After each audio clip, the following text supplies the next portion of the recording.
December 8, 2020, a cybersecurity firm called FireEye announced it had been breached.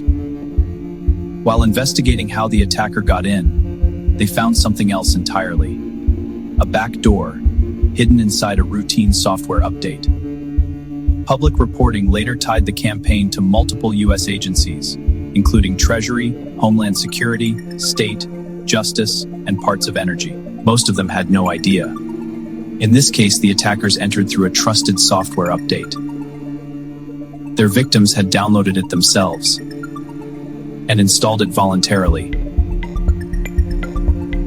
This is SolarWinds, one of the most sophisticated supply chain attacks ever conducted against the United States government. At least 9 months undetected. I'm Marius, and this is MD Cyber Forensics. When FireEye pulled apart how the attacker moved through their network, the forensic picture was unlike anything seen before. The malicious code, later named SUNBURST, had been embedded inside a legitimate plugin file, solarwinds.orion.core.businesslayer.dll.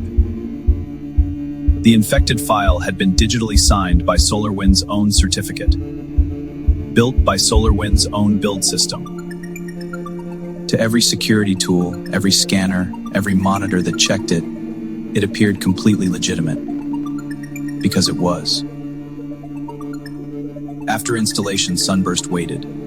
Between 12 and 14 days, no network calls, no data collection, no movement.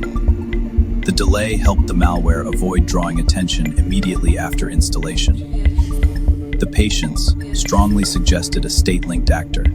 To understand why SolarWinds was so effective, you need to understand what a supply chain attack is. The attackers didn't approach the perimeter. They found a channel every organization had built for itself and left permanently trusted: the software update pipeline.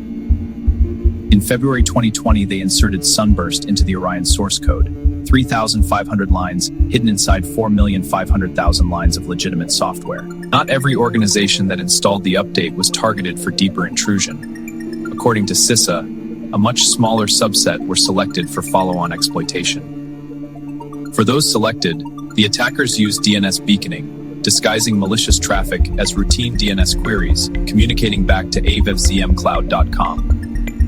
For high-value targets, a second tool was deployed: Teardrop, a memory-only implant that never wrote itself to disk. It was not discovered by any government agency.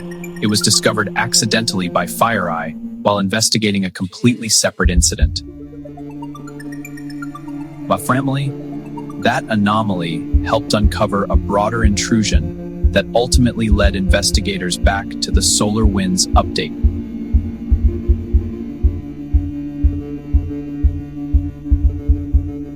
Now let's switch sides. The breach is known. FireEye has notified the NSA.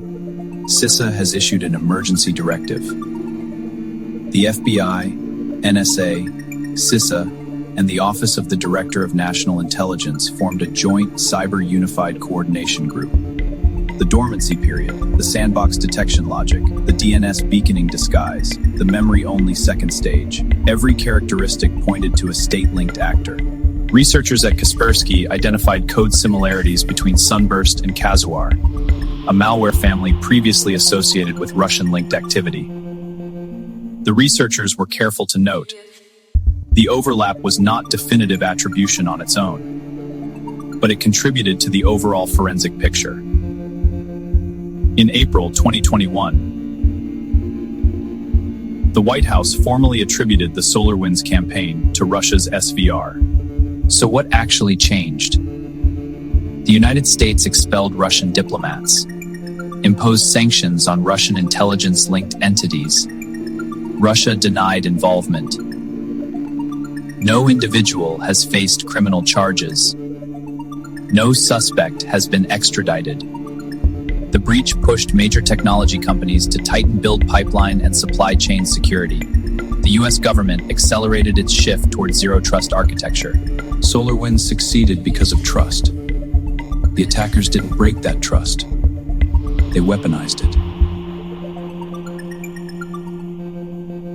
Next time, Kevin Mitnick, the most wanted computer criminal in US history. I'm Marius, and this is MD Cyber Forensics.